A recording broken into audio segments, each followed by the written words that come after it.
أنا هجيب الأول الكاميرا وبعديها أشوف الرينج لايت أسعاره كام بقى، عشان أسعاره بقت غريبة أوي. هي دي بقى صباح الخير يا تيتا؟ ها؟ صباح الخير يا تيتا. يا صباح الفل يا ست الكل.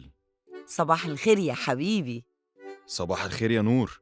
صباح الخير يا بابا. فاكر لما كنت بقولك هنكسب ملايين؟ يا حبيبي فاكر. أنا بقى على بعد خطوة من الموضوع لو اللي في دماغي حصل. الله، ازاي يا نور؟ هقول لكم بعدين. الملايين هتيجي يا نور لما تسمع الكلام وتبطل سهر على التليفون، وكمان ترد عليا انا وماما لما نتصل بيك. ما أنا ما كنتش سامع المرة دي انا عديتها، المرة الجاية بقى هسحب منك التليفون. إيه ده؟ وتليفوني إيه علاقته بالموضوع ده طيب؟ طول الوقت شاغل بالك بالتيك توك والتصوير والألعاب، مش مركز معانا ولا مع المذاكرة. لا، ده نور وعدني إنه السنة دي هيجيب درجات حلوة وهيركز ومش هيزعلنا أبداً، مش كده يا نور؟ قال يا ماما. هنشوف. صباح الخير. نور، مش عايز تقولي حاجة؟ حاجة إيه؟ مش فاهم. الشرط يا نور، لحقت تنسى؟ شرط انتي كمان، ما تسيبيني في حالي بقى.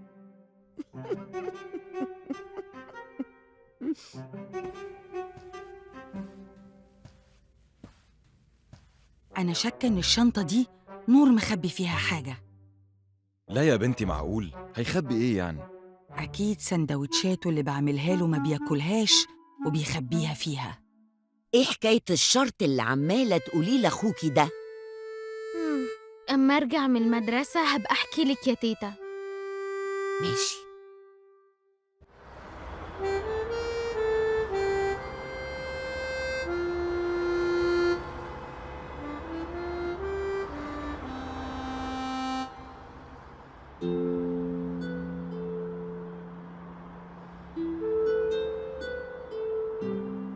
أنا حاسة بالذنب من الكلام اللي قلته لنورة آخر مرة.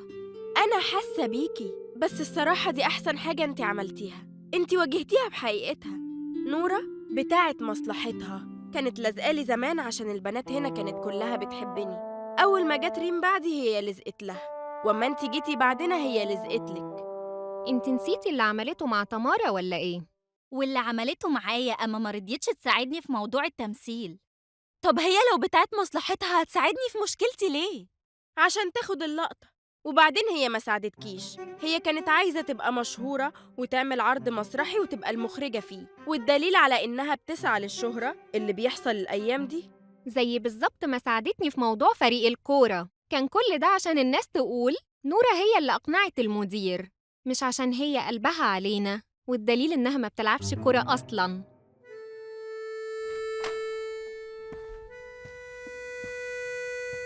صباح الخير. جميلة، وحشتيني. انتي زعلانة مني عشان ما كنتش بقعد معاكي، وانا اهو عايزة اقعد معاكي. هو أنا بمزاجك يا نورة تكلميني في الوقت اللي انت عايزاه بس؟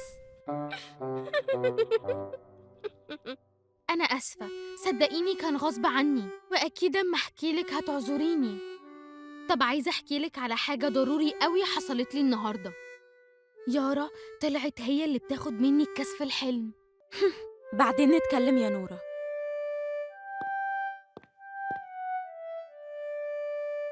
صباح الخير. صباح الخير يا ميس رضوى.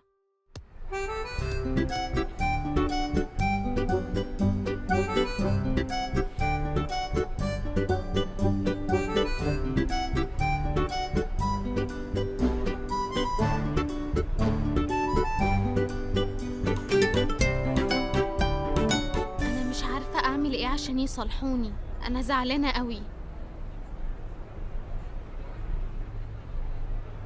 يا ريت صحابي يحبوني زي ما الناس بتحبني. أنا هطلع لايف. أهلاً بيكم، في حكاية جديدة جاتلي على هاشتاج دوي يا نورة وحبيت أشارككم بيها. حكاية عايدة ومريم، بنتين من سوهاج، ابتدوا مشروعهم بنفسهم ومن غير مساعدة أي حد.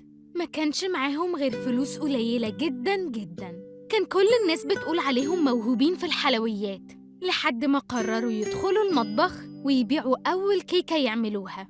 إخواتهم وصحابهم اتريقوا على قرارهم ده، لكن المفاجأة إن الكيكة اتباعت فعلاً وعملوا غيرها تانية في تالتة في رابعة، وكل ده بموارد منزلية مش أكتر. بدأ التشجيع يجي من كل اللي كانوا بيتريقوا عليهم. مشروعهم كبر، وبعد ما كان معتمد على جيرانهم ومعارفهم بس، عملوا صفحة على الفيسبوك، والطلبات ابتدت تكبر أكتر وأكتر. أعياد ميلاد وخطوبات وأفراح. أي حد في سوهاج لو عنده مناسبة من دول، الكيكة بتبقى من عند مريم وعايدة. لحد ما المشروع كبر وهيفتحوا محل قريب قوي في سوهاج. ممكن فكرة صغيرة قد كده تكبر قدام عينك يوم بعد يوم طول ما انت بتسعى لها. والأحلى من ده إن كل اللي بيتريقوا عليهم عملوا زيهم في الآخر. هستنى كل قصصكم على هاشتاج دوي يا نورة.